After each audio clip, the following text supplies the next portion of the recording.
FORA.tv. The world is thinking.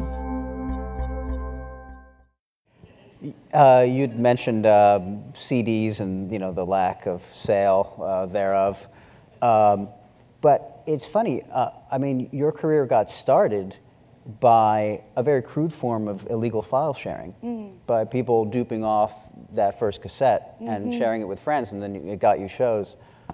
What do you think about illegal file sharing now, and is it kind of coming back? Is your career, at least on a business level, sort of rotating back to that point where it was actually more about people sharing music and then going to the shows? Yeah, I guess, the shows were always my bread and butter in the beginning for a long time, and, album sales never took a long time for them to even register on my income. So I guess, that was a short-lived era, and we're back to that original state, as you say. I mean, I think, there's something very essential and very necessary about taping tapes for friends and turning people on, and the anarchy of music exchange. I certainly wouldn't want to try to crack down on all of it, especially in that heinous way that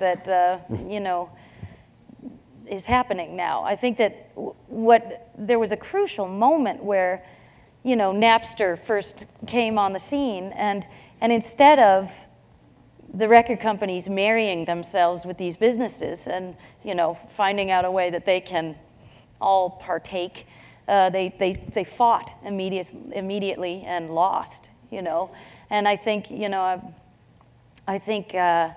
it's an extra hard pill to swallow for the little guys, the independents, people who every album sale counts.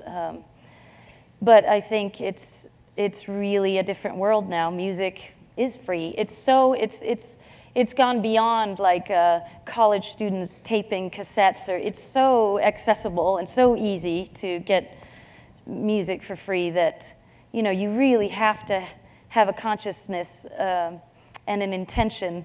You have to go out of your way to intentionally pay for music these days. And I think I'm lucky enough that my audience tends to be a very conscious and supportive of me and my little record company. So I think probably they buy my records more than an average audience. But it is we're feeling a bit of peril over at Righteous Babe Records, just because especially my albums sort of paid the bills, and then we put out all this other crazy music that